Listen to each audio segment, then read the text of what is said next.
Hello guys and welcome back है तुम्हारे favourite channel एनिमेडी पे। तो जैसा कि हमने हमारे पिछले पार्ट में देखा था कि कैसे सेवन और डायबोसर को फाइनली एक सही मैप मिल जाता है ज़ुआवू सिटी तक जाने का। एक ऐसी सिटी जहाँ पे दुनिया के सबसे खतरनाक द 7 शैडो किलर्स का बेस है, जिनमें से एक हमारा 7 भी हुआ करता था। ज़ुआवू सिटी पूरी दुनिया के सारे किलर्स का मेन हब होता है एंड तुम्हें शायद याद होगा कि 7 यहाँ पर शैडो किलर लीग के लीडर को मारने जा रहा होता है ताकि वो अपने चिकन आइलैंड को बचा सके। ये दोनों साथ में किसी तरह ज़ुआवू सिटी के पास पहुंच जाते हैं, लेकिन तभी इनकी बॉडी में कुछ अजीब सा होने लगता है और इन दोनों का शेप बदलने लगता है। 7 वो देखो वो बच्चा वही कर रहा है ये सब। एंड तभी ये बच्चा इनसे कहता है, कौन हो तुम दोनों और तुम दोनों ज़ुआवू सिटी क्यों जा रहे हो? मैं एक बार्बर हूँ भाई। ओ अच्छा, मेरे बाल काट सकते हो? 200 रुपए लगेंगे। अच्छा फ्री। एंड इस बच्चे के पास पावर होती है कि किसी भी चीज का शेप और साइज बदल सकता है और इसका नाम होता है ए। एंड ए के बाल 7 को ज्यादा ही अच्छे से काट देता है क्योंकि इसके सामने से बाल गायब भी हो जाते हैं। अच्छा सुनो बच्चे, यहाँ पे आसपास कोई बड़ा आदमी है क्या? हमें ज़ुआवू सिटी तक का रास्ता पूछना है। एंड फिर ये बच्चा इनको एक आदमी के पास लेके जाता है जो यहाँ पर कहीं से आ गया होता है। ए के दोस्त बी और मिंग इसके ऊपर कई दिनों से अपनी पावर से अटैक कर रहे होते हैं इसे यहाँ से भगाने के लिए, लेकिन ये दोनों मिलके इसे भगा ही नहीं पा रहे होते। एंड असल में ये आदमी कोई और नहीं बल्कि ये भिखारी होता है जो 7 से हमेशा फ्री में हेयर कट करवा लेता है। एंड इसका नाम होता है जाए। ओह अच्छा हुआ तुम मुझे मिल गए, हेयर कट करवाना था मुझे। बिल्कुल नहीं, मैं फिर से तुम्हारे बाल फ्री में नहीं काटने वाला। लेकिन तभी वहाँ पर स्टैन आइलैंड की स्पेसशिप आ जाती है जिसे ये लोग छुप जाते हैं। एंड स्पेसशिप से स्टैन आइलैंड का प्रिंस और कोला बाहर निकलता है एंड इसको देखते ही ए बहुत ज्यादा गुस्सा हो जाता है और इस प्रिंस के ऊपर अटैक कर देता है। ये तीनों बच्चे साथ में मिलकर इसके ऊपर अटैक करने लगते हैं, लेकिन जैसा कि हमें पता है कि ये प्रिंस बहुत स्ट्रांग होता है एंड ये इन तीनों बच्चों को बहुत ज्यादा इंजर्ड कर देता है। तुम लोगों ने मेरे ऊपर अटैक क्यों किया? तुम ये जानते हो क्योंकि तुम स्टैन आइलैंड वाले हर साल यहाँ आते हो और हमारे दोस्तों को अपने एक्सपेरिमेंट्स के लिए किडनैप करके लेके चले जाते हो। एंड तुम्हें शायद याद होगा कि ज़ुआवू सिटी के किलर्स और स्टैन आइलैंड वाले दोनों बहुत बड़े दुश्मन होते हैं। हम सिर्फ तुम्हारे दोस्तों के ऊपर ही नहीं अपने लोगों के ऊपर भी एक्सपेरिमेंट करते हैं ह्यूमैनिटी को और ज्यादा स्ट्रॉन्ग और एडवांस बनाने के लिए। ये तो बहुत गलत है। कुछ गलत नहीं है, अब तुम तीनों को मेरे साथ चलना होगा। रुक जाओ। एंड तभी वहाँ पर 7 आ जाता है। आज के बाद मैं तुम लोगों को ऐसा नहीं करने दूंगा। शैडो किलर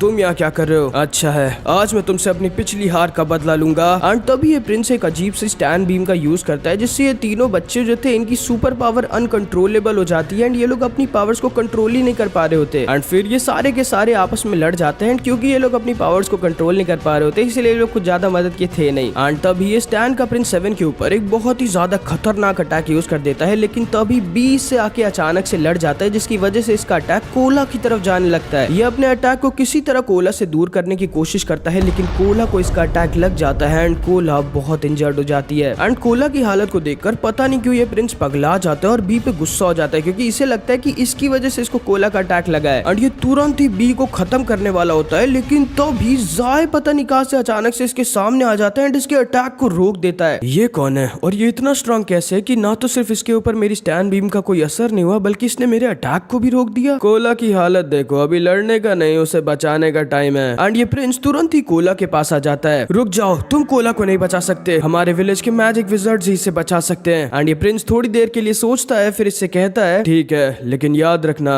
अगर कोला को कुछ भी हुआ तो मैं तुम्हारे पूरे विलेज को तबाह कर दूंगा। एंड अब जाके इसको एहसास होता है कि स्टैन आइलैंड वाले कितना बुरा कर रहे होते हैं किसी के परिवार के मेंबर या फिर किसी के दोस्त को किडनैप करके उनसे अलग करके। मिंग इसको लेके इनके विलेज के मैजिक विज़र्ड के पास चला जाता है जो अगले दिन आके इन सबको बताती है कि कोला को पूरी तरह से बचाने के लिए इन्हें शैनोंग कंट्री की ब्लैक हीलिंग पेस्ट की जरूरत है। ठीक है, मैं भी लेके आता हूँ उसे। नहीं, तुम्हें वहाँ तक जाने और वापस आने में 30 दिन लगेंगे। मैं कल तक अपनी स्पेसशिप से वो दवाई ले आऊंगा। एंड ये प्रिंस तुरंत ही शैनोंग कंट्री की तरफ निकल जाता है। मुझे नहीं लगता कि ये प्रिंस उस हीलिंग पेस्ट को ला पाएगा क्योंकि स्टैन आइलैंड वाले और शैनोंग कंट्री वाले बहुत बड़े दुश्मन है और हमें कुछ भी करके वो पेस्ट कल सुबह से पहले चाहिए होगा। एंड तभी जाए कहता है, मेरे पास है थोड़ा सा शैनोंग कंट्री का ब्लैक पेस्ट मेरे घर पे। क्या आप मुझे वो दे सकते हो क्या प्लीज? मैं आपके बाल फिर से काट दूंगा। हाँ, तुम मेरे सीक्रेट रास्ते से ज़ुआवू सिटी 2 घंटे में पहुंच जाओगे। मेरे घर पे तुम्हें वो पेस्ट मिल जाएगा, लेकिन किसी को ये मत बताना कि मैं कहाँ हूँ और मैंने तुम्हें भेजा है। एंड फिर ये दोनों जाए के सीक्रेट रास्ते और मैजिक से ज़ुआवू सिटी की तरफ निकल जाते हैं और 2 घंटे बाद फाइनली ज़ुआवू सिटी पहुंच जाते हैं। एंड 7 गलती से एक लड़के ग्रीन को इन किलर से बचा भी लेता है एंड इसके शैडो किलर बैच को देख के सारे के सारे किलर्स डर के वहाँ से भाग जाते हैं। थैंक यू मुझे बचाने के लिए यार। कोई नहीं। अच्छा वैसे ये घर तुम्हें पता है कहाँ पे है?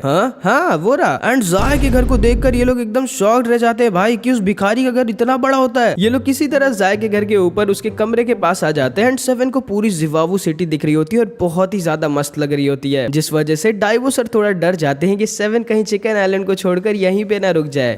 हमारा चिकन आइलैंड इस सिटी से 10 गुना अच्छा है। वो देखो 7 7 जाय का कमरा। एंड जाय के कमरे के बाहर 2 गार्ड्स खड़े थे जो इनको अंदर नहीं जाने देते, इनको पकड़ के कूट देते हैं। फिर ये लोग डाइबो सर के डाइबो एक का यूज करते हैं और तितली बन के जाने का ट्राई करते हैं, लेकिन ये प्लान भी फेल हो जाता है और फिर से कूटे जाते हैं। फिर ये लोग किसी तरह चिड़िया बन के जाय के कमरे के अंदर घुस जाते हैं और उस ब्लैक हीलिंग पेस्ट को चुरा लेते हैं, लेकिन तभी ये लोग फिर से पकड़ लिए जाते हैं। रुक जाओ, तुम लोगों को कूटने के अलावा और कुछ आता नहीं क्या? एंड तभी वहाँ पर ग्रेन आ जाता है जो अपने थंब कुंफू का यूज कर इन दोनों को बचा लेता है। जाओ तुम दोनों, मैं इन्हें संभाल लूंगा। थैंक यू यार। अच्छा हाँ, ये रहा तुम्हारा वो बैज, तुम इसे वहीं पर भूल गए थे। Oh thank you. एंड फिर ये दोनों वहाँ से निकल जाते हैं। अच्छा है वो बैज तुम्हारा नहीं था, वरना। एंड असल में इसे लग रहा होता है कि 7 शैडो किलर नहीं बल्कि कोई नॉर्मल लड़का है जिसके पास वो बैज ऐसी कहीं से आ गया होगा, क्योंकि असल में पास्ट में 7 ने अपने एक मिशन में इसके मास्टर को मार दिया था, लेकिन ये ध्यान से 7 का चेहरा नहीं देख पाया था, बस खाली इस बैज को ही देख पाया था। एंड तब से इसका एक ही मिशन है, शैडो किलर को मारकर अपना बदला लेना। एंड फिर इधर हम देखते हैं ये दोनों वापस से उस सीक्रेट रास्ते से कोला के पास जाने लगते हैं। डाइबो सर के पास वो ब्लैक हीलिंग मैजिक पेस्ट होता है, लेकिन तभी डाइबो देखते हैं 7 इनके साथ नीचे नहीं आता। 7 ये क्या कर रहे हो तुम? एंड 7 इस टनल को बंद कर देता है। माफ करिएगा डाइबो सर, लेकिन ये जगह और मेरा मिशन बहुत ज्यादा खतरनाक है, मैं आपकी जान को खतरे में नहीं डाल सकता। एंड तभी जाय अपने मैजिक का यूज करता है और डाइबो सर उस दवाई के साथ बिना 7 के वापस उनकी तरफ निकल जाते हैं। एंड 7 आगे बढ़ जाता है अपने बहुत ही ज्यादा खतरनाक मिशन शैडो किलर लीग के लीडर को खत्म करने के लिए। हमारा 7 शैडो किलर बेस की तरफ जा रहा होता है और तभी इसके सामने ये ईगल स्टैचू आ जाता है जहाँ पर 13 के लीडर ग्रीन फिनिक्स ने इसे बुलाया था। एंड इधर ऊपर हम देखते हैं 13 7 को छुप कर देख रही होती है और इसे ग्रीन फिनिक्स ने मिशन दिया था 7 के अंदर इस आईसी डैगर को घुसाने का, और इसने 13 से ये भी कहा था 13 अगर इस बार तुम फेल हुई और तुमने तुम्हारी फीलिंग्स को अपने मिशन के सामने आने दिया तो फिर ना तो तुम मेरी स्टूडेंट रह जाओगी और ना ही एक किलर। एंड 13 के पास अब कोई और चारा नहीं होता, ये 7 के पास पहुंच जाती है। अरे मिस 13 आप यहाँ क्या कर रही हो? एंड तभी 13 इसके अंदर अपना डैगर घुसेड़ देती है एंड 7 वहीं पर गिर जाता है और दर्द के मारे तड़पने लगता है। 13 वहां से जाने लगती है, लेकिन ऑब्वियसली भाई ये जा नहीं पाती क्योंकि इसे भी नहीं पता था, लेकिन ये 7 से प्यार करने लग गई थी। एंड ये वापस से भाग के 7 के पास जाने लगती है एक दवाई को लेकर, लेकिन तभी ये देखती है 7 वहाँ पे मस्त बैठकर खाना खा रहा होता है। तुम जिंदा कैसे हो? हाँ पता नहीं, वो डैगर अपने आप मेरे अंदर घुस गया, गायब हो गया, मुझे नहीं पता। एंड 13 तुरंत ही समझ जाती है कि जो डैगर ग्रीन फिनिक्स ने इसे दिया था वो कोई नॉर्मल डैगर नहीं था। एंड तभी इन दोनों को अपने पास एक अजीब सा रेड कलर का मोती आते हुए दिखता है जो अचानक से 7 के ऊपर सुपर फास्ट स्पीड में अटैक कर देता है और एक गोली की तरह 7 के आर पार निकल जाता है। 13 इसे बीच से काट देती है, लेकिन तभी ये कट के 2-2 मोतियां बन जाते हैं जो वापस से एक आदमी के पास लौट जाते हैं जिसका नाम होता है आइलेस, जो फ्यूचर की झलक देख सकता है एंड बहुत बहुत ज्यादा स्ट्रॉन्ग होता है। एंड ये अपनी सारी मोतियों को जैसे चाहे वैसे कंट्रोल कर सकता है और इसने जिसको भी मारना चाहा आज तक वो कभी जिंदा नहीं बचा। यहाँ से भाग जाओ लड़की, तो शायद मैं तुम्हें जिंदा छोड़ दूं। मैंने फ्यूचर की झलक देखी और ये लड़का पूरे जुवावू सिटी को तबाह कर देगा, इसीलिए मुझे यहीं अभी इसे मारना होगा। क्या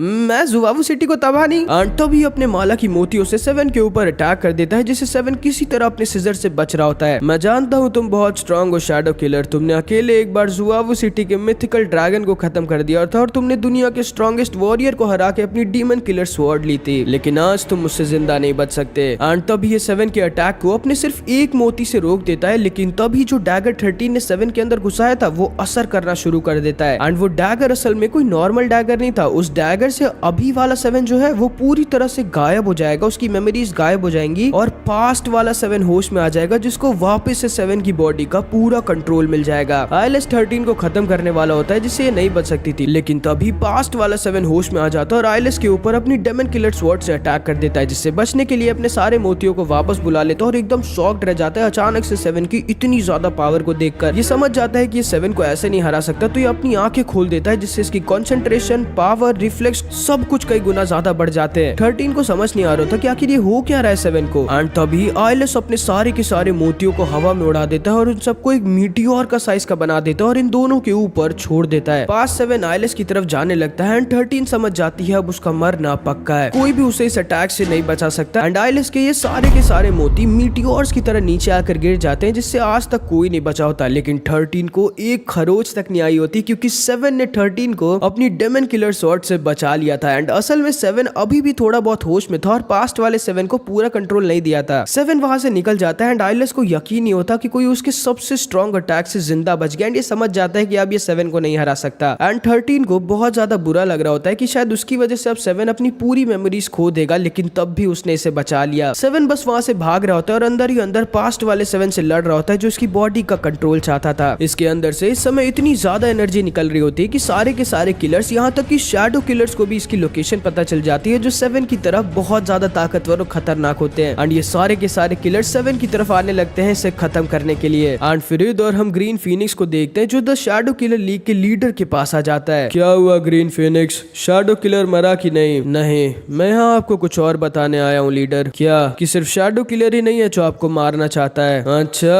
और कौन है जो मुझे मारना चाहता है? मैं। और अब हमारे बीच कोई नहीं आएगा आपको मुझसे बचाने के लिए। ओ, तो ये तुम्हारा प्लान था ग्रीन फीनिक्स, शैडो किलर को यहाँ लाना था कि सारे किलर्स और शैडो किलर्स उसकी तरफ निकल जाएं और तुम मुझसे अकेले में लड़के मुझे मार सको। सही कहा। एंड असल में ये था इसका पूरा प्लान। ये चाहता था 7 यहाँ जुआवू सिटी में आ जाए और उस डैगर की वजह से पास्ट वाला 7 होश में आ जाए, क्योंकि इसे पता था कि पास्ट वाला 7 अकेले इतने सारे किलर्स और शैडो किलर्स से लड़ने की ताकत रखता है, जिसकी तरफ सारे के सारे किलर्स और शैडो किलर्स निकल जाएंगे और ग्रीन फीनिक्स को मौका मिल जाएगा शैडो किलर लीग के लीडर को मारने का। एंड असल में इसने शैडो किलर लीग के लीडर को कुछ ज्यादा ही हल्के में ले लिया था भाई। एंड फिर इधर हम देखते हैं बहुत सारे किलर 7 के पास पहुंच चुके होते हैं, जिनसे 7 अकेले लड़ रहा होता है और बहुत ज्यादा इंजर्ड हो गया होता है। तो क्या 7 मारा जाएगा या पास्ट वाला 7 होश में आ जाएगा, ये हम अगले पार्ट में देखेंगे। इस वीडियो में इतना ही। आई होप कि तुमको वीडियो अच्छी लगी होगी। नेक्स्ट पार्ट तब आएगा जब इस वीडियो पे 5000 कमेंट्स आ जाएंगे, तो कुछ भी कमेंट जरूर से कर देना। और हाँ, मैं बता दे रहा हूँ भाई, अगला पार्ट बहुत ज्यादा मस्त होने वाला है। ठीक है, तो बस इस वीडियो में इतना ही। मिलते हैं अगली वीडियो में, तब तक के लिए अपना ख्याल रखना। Bye bye.